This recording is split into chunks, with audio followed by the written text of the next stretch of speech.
So the, I'm a little different than a lot of people that are here because I am 57 years old, and most of the participants here are my kids' age, and I was not an alcoholic at a young age. Um, it just slowly crept up on me in the last 15 years. If I went back 15 years ago, I would have been okay.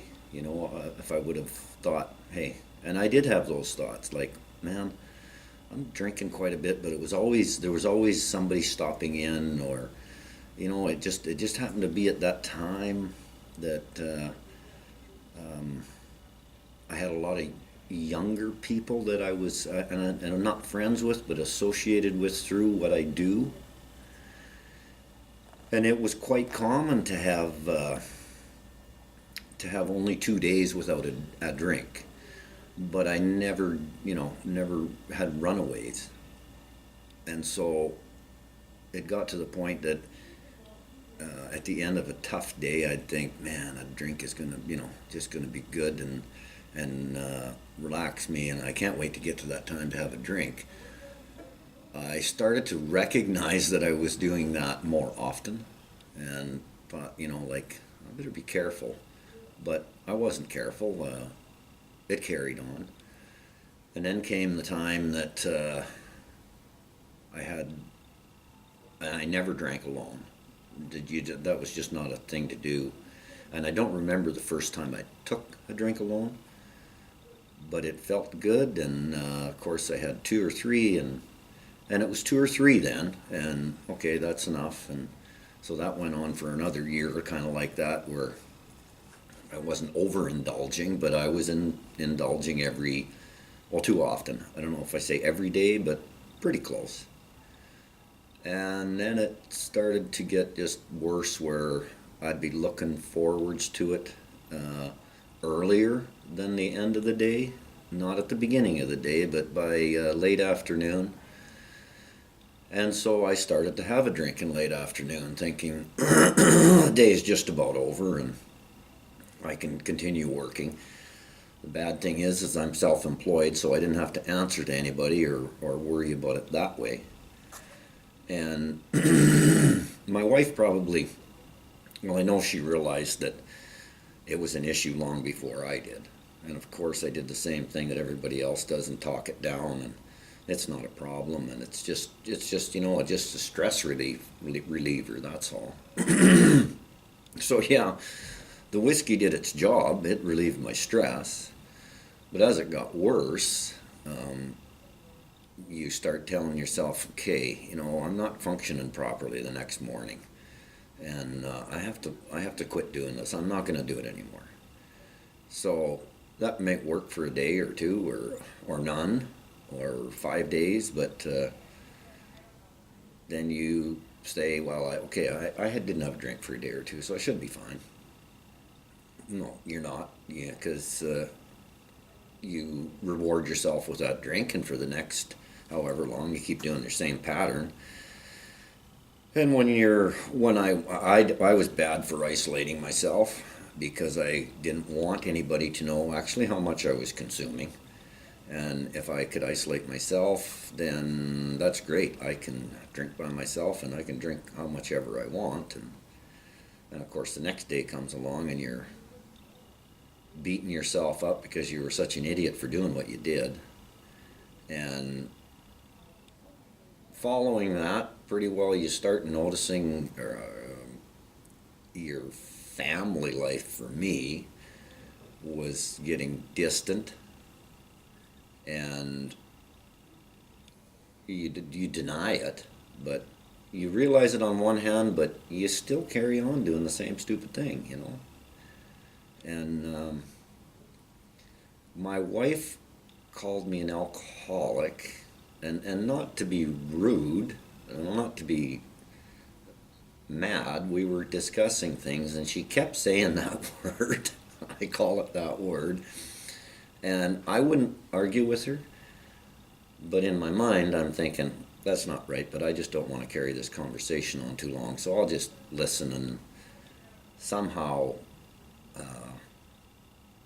make her think that, and maybe I did take some of it to heart. I probably did, but the most important thing was to get to the end of this conversation so I could get the hell away.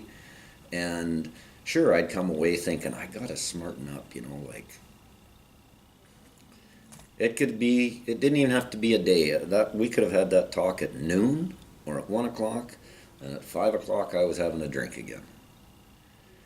So, and we had several talks, and my family all got together one morning about 3 months back, or yeah, something like that, because I had pulled a stunt with drinking, and it was at the end of the day, but we were working, and everybody knew I'd been drinking. So I work with my family also. We're on a ranch, and my two boys are with me there, actively involved. And so is my wife. I mean, she takes care of all the paperwork and stuff. And so we had a chat, and I went to see a counselor, and that didn't help any. And her suggestions were that I should not, like just say I'm going to quit. It needs to be taken in, baby steps. So say you're going to only drink this much this week.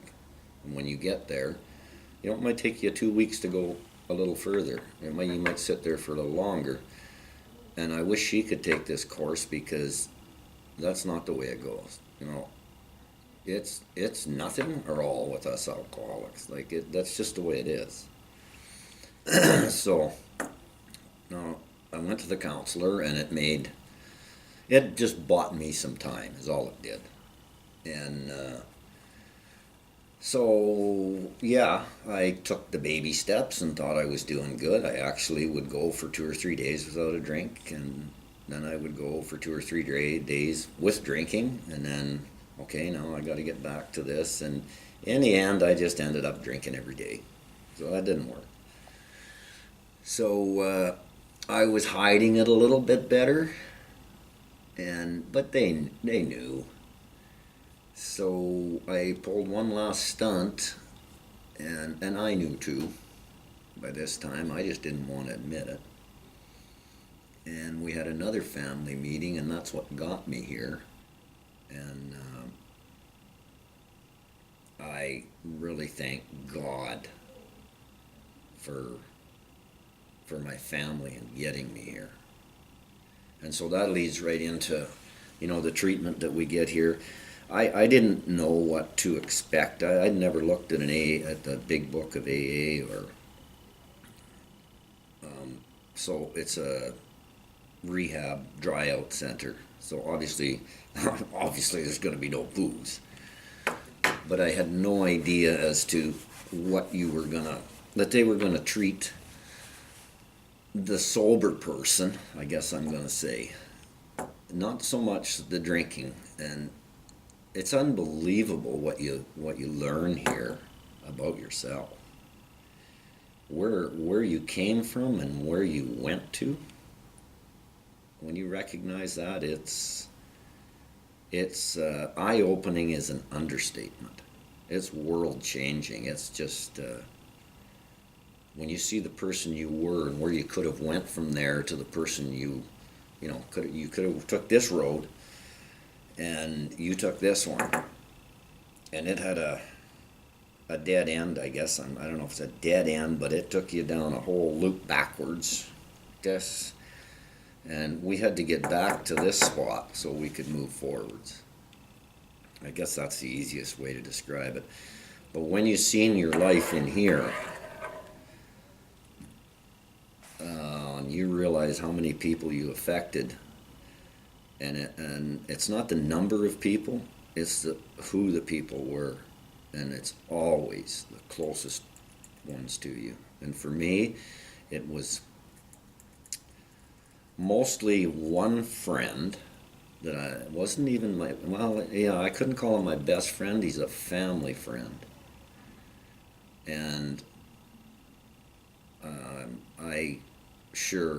he lost respect for me. But my family itself,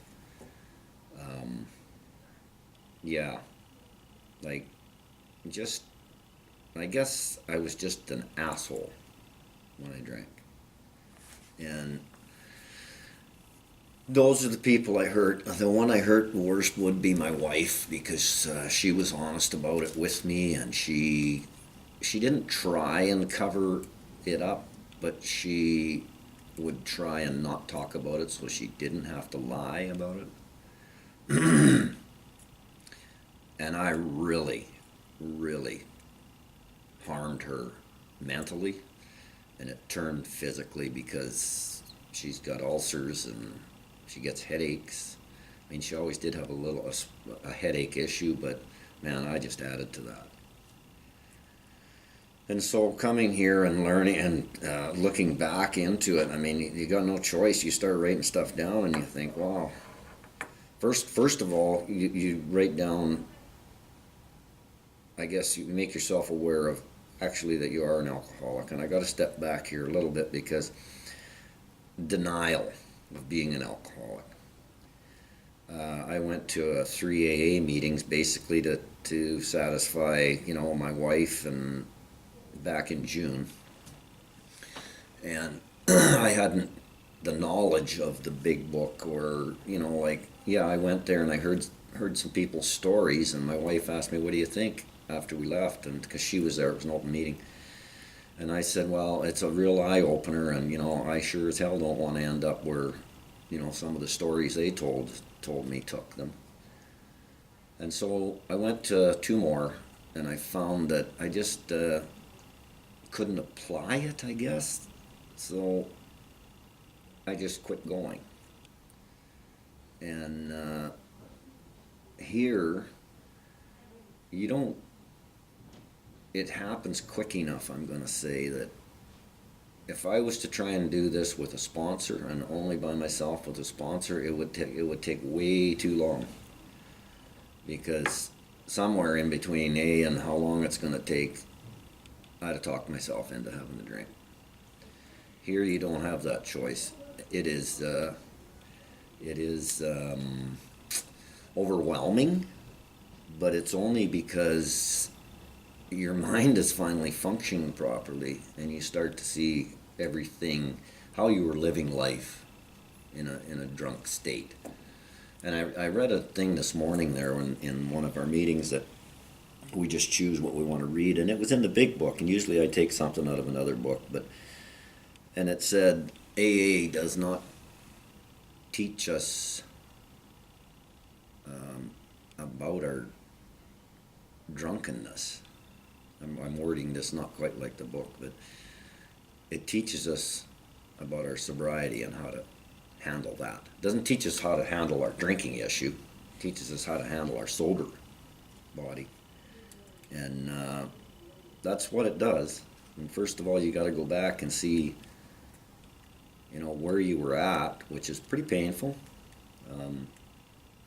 But you have to address it. And it'll feel better in the end, but boy, when you're doing it, it's a real humbling experience. I guess that's the way I'd put it. And if anything, that's an understatement, because you really realize what a heartless person that it makes you become.